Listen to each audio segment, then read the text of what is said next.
Kisah Nabi yang masih hidup hingga kini. Ini adalah kisah seorang Nabi yang hingga saat ini masih hidup. Kelak ia akan diwafatkan dan dimakamkan di muka bumi setelah menegakkan kebenaran atas syariat Nabi Muhammad SAW. Allah Subhanahu wa Ta'ala berfirman, "Sesungguhnya Allah telah memilih Adam, Nuh, keluarga Ibrahim, dan keluarga Imran melebihi segala umat pada masa masing-masing sebagai satu keturunan, sebagiannya adalah keturunan dari sebagian yang lain. Allah Maha Mendengar, Maha Mengetahui." Allah Subhanahu wa Ta'ala telah memilih Nabi Adam alaihissalam sebagai bapak seluruh manusia, Nabi Nuh alaihissalam sebagai rasul pertama, dan keluarga Ibrahim yang di dalamnya termasuk Nabi Muhammad SAW. Di antara keluarga yang dimuliakan Allah Subhanahu wa Ta'ala disebut pula keluarga Imran. Imran adalah ayah Maryam, seorang wanita suci yang melahirkan Nabi Isa alaihissalam. Maryam berasal dari keluarga terhormat di kalangan Bani Israel hingga namanya diabadikan dalam Al-Quran pada surah Ali Imran, yang berarti keluarga Imran. Keistimewaan keluarga ini terletak pada ketaatan mereka kepada Allah Subhanahu wa Ta'ala. Maryam binti Imran bin Matsam adalah keturunan Nabi Daud alaihissalam. Ayahnya Imran adalah seorang yang rajin menjalankan ibadah syalat di kalangan Bani Israel, sedangkan ibunya Hannah binti Fakud bin Kabil adalah wanita ahli ibadah. Hannah awalnya mandul, tetapi suatu hari ia melihat seekor burung memberi makan anaknya. Ia pun tergerak untuk memohon keturunan kepada Allah Subhanahu wa Ta'ala. Ia bernazar bahwa jika dikaruniai anak, ia akan mengabdikan anaknya kepada Allah Subhanahu wa Ta'ala di Baitul Maqdis. Allah Subhanahu wa Ta'ala mengabulkan doanya dan memberinya seorang anak perempuan yang diberi nama Maryam. Setelah melahirkan, Hannah memohon perlindungan kepada Allah Subhanahu wa Ta'ala untuk Maryam dan keturunannya dari gangguan setan. Permohonannya dikabulkan. Nabi Muhammad SAW bersabda, "Setiap bayi yang lahir dari anak Adam disentuh oleh setan, kecuali Maryam binti Imran dan anaknya Isa alaihissalam." Setelah Maryam lahir, ibunya menyelimutinya dengan kain dan membawanya ke masjid untuk diserahkan kepada para ahli ibadah. Mereka berebutan untuk mengasuh Maryam, tetapi akhirnya undian dibuat. Nabi Zakaria alaihissalam, yang merupakan suami dari saudari Maryam, memenangkan undian tersebut. Ia pun mengasuh Maryam dengan penuh kasih sayang. Zakaria alaihissalam menempatkan Maryam di sebuah tempat khusus di masjid. Di sana, Maryam beribadah siang dan malam hingga ia dikenal sebagai wanita ahli ibadah di kalangan Bani Israel. Allah Subhanahu wa Ta'ala memberinya karunia berupa rezeki yang tidak biasa. Setiap kali Nabi Zakaria alaihissalam mengunjungi tempat ibadah Maryam, ia mendapati buah-buahan yang tidak sesuai musimnya. Ketika ditanya dari mana asalnya, Maryam menjawab, "Itu dari Allah. Sesungguhnya Allah memberi rezeki kepada siapa yang Dia kehendaki tanpa perhitungan." Allah Subhanahu wa Ta'ala memilih Maryam sebagai wanita terbaik di zamannya. Para malaikat menyampaikan kabar gembira bahwa Allah Subhanahu wa Ta'ala akan menciptakan seorang anak darinya tanpa ayah, yakni Nabi Isa alaihissalam sebagai tanda kekuasaannya. Allah memilih Maryam untuk menciptakan seorang anak darinya tanpa ayah. Para malaikat menyampaikan kabar gembira kepadanya bahwa anaknya kelak akan menjadi seorang nabi mulia. Dan dia berbicara dengan manusia sewaktu dalam buayan, yaitu saat masih kecil, menyeru orang-orang untuk beribadah kepada Allah semata yang tiada memiliki sekutu. Sebagai wujud rasa syukur atas nikmat yang diberikan. Disebutkan bahwa Maryam terus syalat hingga kakinya pecah-pecah. Semoga Allah meridhainya, merahmatinya, serta merahmati ibu dan ayahnya. Di masjid tersebut, tidak ada seorang pun yang diizinkan masuk selain Nabi Zakaria. Maryam hanya keluar dari masjid saat haid atau karena keperluan mendesak seperti minum, makan, dan lainnya. Suatu hari, saat ia keluar masjid untuk suatu keperluan, ketika dia mengasingkan diri, yaitu menyendiri di sebelah timur Masjidil Aqsa, tanpa diduga Allah mengutus Ruhul Amin Jibril kepadanya. Maka dia menampakkan diri di hadapannya dalam bentuk manusia yang sempurna. Saat melihatnya, Maryam kata, "Sungguh, aku berlindung kepada Rabb yang Maha Pengasih terhadapmu jika engkau orang yang bertakwa." Maryam tahu bahwa orang yang bertakwa bisa menjaga diri. Jibril berkata, "Sesungguhnya, aku hanyalah utusan Rabb-mu. Aku bukanlah manusia. Aku ini seorang malaikat yang diutus Allah kepadamu untuk menyampaikan anugerah kepadamu seorang anak laki-laki yang suci. Dia berkata, bagaimana mungkin aku mempunyai anak laki-laki, padahal aku tidak punya suami dan aku bukan pula pezina.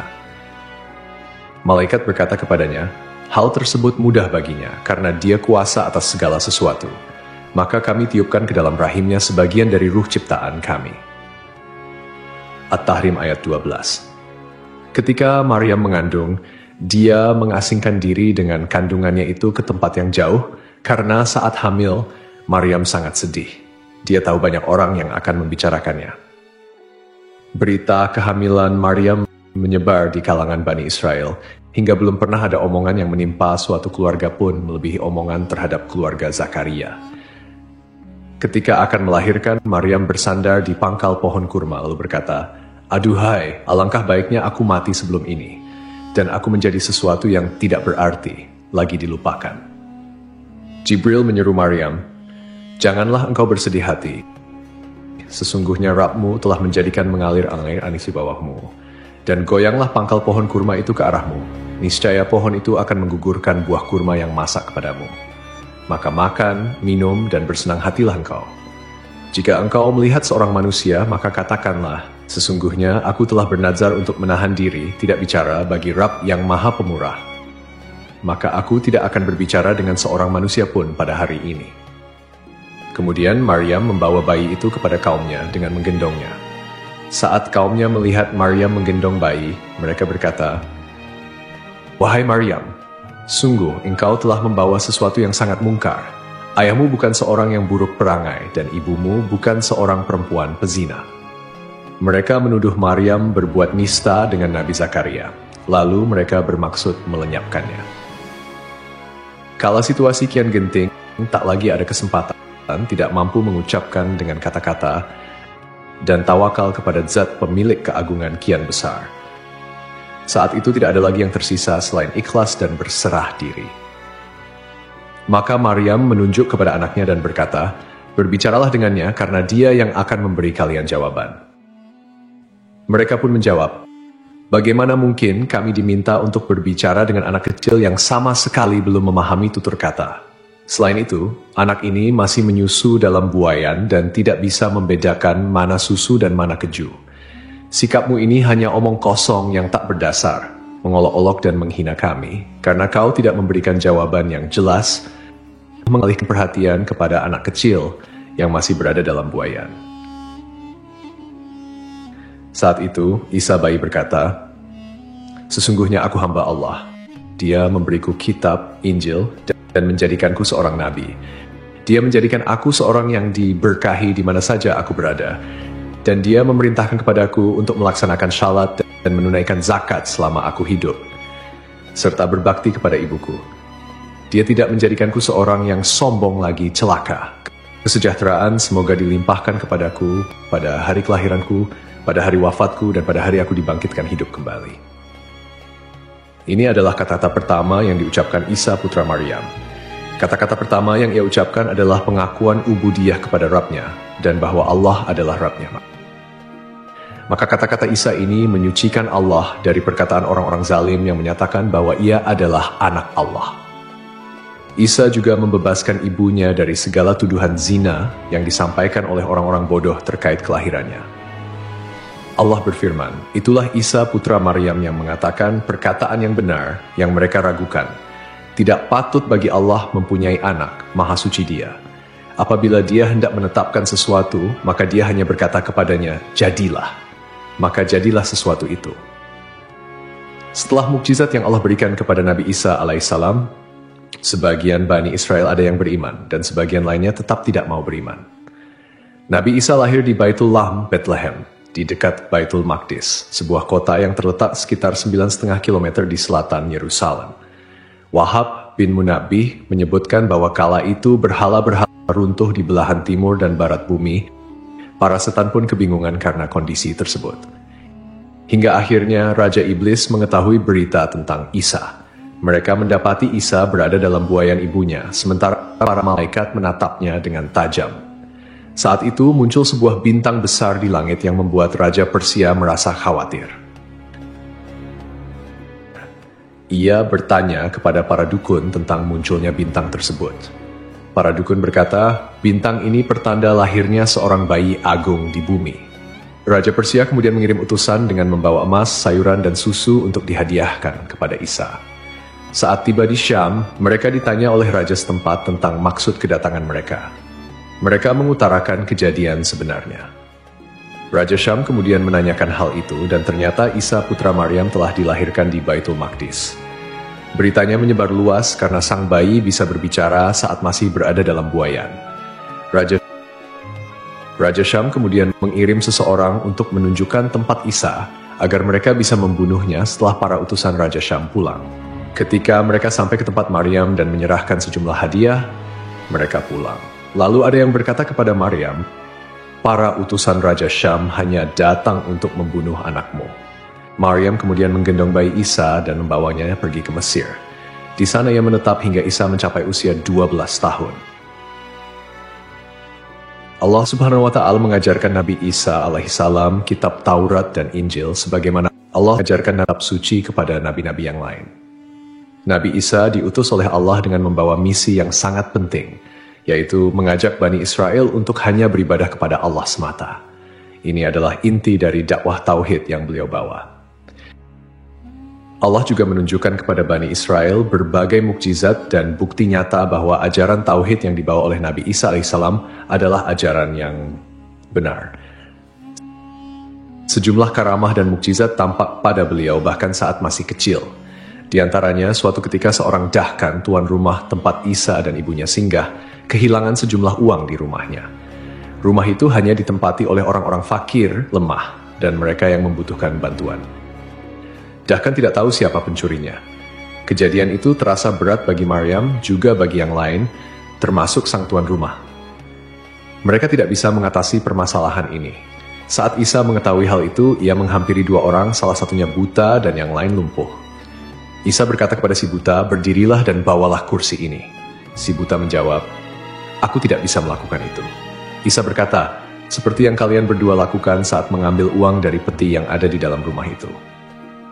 Setelah Isa mengatakannya, keduanya mengaku telah mencuri uang tersebut, lalu uang itu mereka kembalikan. Isa semakin terpandang di mata orang-orang, meski ia masih kecil. Ingatlah, ketika Allah berfirman, wahai Isa putra Maryam, ingatlah nikmatku kepadamu dan kepada ibumu sewaktu aku menguatkanmu dengan Ruhul Kudus. Engkau dapat berbicara dengan manusia pada waktu masih dalam buayan dan setelah dewasa. Ingatlah, ketika aku mengajarkan menulis kepadamu juga hikmah, Taurat, dan Injil. Ingatlah, ketika engkau membentuk dari tanah, suatu seperti bentuk burung dengan seizinku, kemudian engkau meniupnya, lalu menjadi seekor burung yana dengan seizinku. Ketika engkau menyembuhkan orang yang buta sejak lahir, dan orang yang berpenyakit kusta dengan seizinku. Ketika engkau mengeluarkan orang mati dari kubur menjadi hidup dengan seizinku. Ingatlah, ketika aku menghalangi Bani Israel dari keinginan mereka membunuhmu, pada waktu engkau mengemukakan kepada mereka keterangan-keterangan yang nyata, lalu orang-orang kafir di antara mereka berkata, ini tidak lain hanyalah sihir yang nyata. Pada zaman Nabi Isa, manusia sangat tertarik dengan ilmu pengobatan. Maka Allah memberikan mukjizat kepada Nabi Isa terkait hal itu. Beliau bisa menyembuhkan orang yang buta sejak lahir dengan izin Allah, menyembuhkan orang yang berpenyakit kusta, bahkan menghidupkan orang yang telah mati. Nabi Isa juga bisa membuat burung dari tanah liat dan menghidupkannya atas izin Allah. Semua mukjizat itu ditujukan agar Bani Israel menyembah dan hanya beribadah kepada Allah Subhanahu wa Ta'ala semata. Allah juga memberi ilham kepada para pengikut setia Nabi Isa alaihissalam yang dikenal sebagai Al-Hawariyun. Mereka berkata, kami beriman kepada Allah dan Rasul-Nya, dan kami bersaksi bahwa kami adalah orang-orang yang patuh kepada ajaran-Mu. Namun suatu hari para pengikut itu meminta sesuatu yang luar biasa. Mereka berkata, wahai Isa putra Maryam, bersediakah Tuhanmu menurunkan hidangan dari langit kepada kami? Nabi Isa mengingatkan agar mereka bertakwa kepada Allah dan tidak meminta sesuatu yang berlebihan. Namun, mereka menjelaskan bahwa mereka ingin memakan hidangan itu agar hati mereka tenang dan yakin bahwa apa yang Nabi Isa sampaikan adalah benar. Maka Nabi Isa AS pun berdoa dengan penuh harap, Ya Allah, turunkanlah kepada kami hidangan dari langit, dan jadikanlah hari turunnya sebagai hari raya bagi kami, bagi generasi sebelum kami dan setelah kami, serta sebagai tanda kebesaran-Mu. Berilah kami rezeki, ya Allah, karena Engkaulah sebaik-baiknya pemberi rezeki. Allah pun mengabulkan doa itu dengan berfirman, "Sungguh aku akan menurunkan hidangan itu kepadamu. Tetapi barang siapa kafir di antaramu setelah turunnya hidangan itu, maka sungguh aku akan mengazabnya dengan azab yang tidak pernah aku timpakan kepada seorang pun di antara umat manusia." Kebencian Bani Israel kepada Nabi Isa sangat besar, karena mereka tidak mau mengakui bahwa beliau adalah utusan Allah Subhanahu wa Ta'ala yang dijanjikan untuk Bani Israel. Mereka bahkan merencanakan untuk melenyapkannya. Mereka menghasut kerajaan Romawi dan merencanakan penangkapan Nabi Isa alaihissalam. Ketika mereka sedang merencanakan kejahatan, Allah juga merencanakan untuk melindungi dan menyelamatkan Nabi Isa alaihissalam.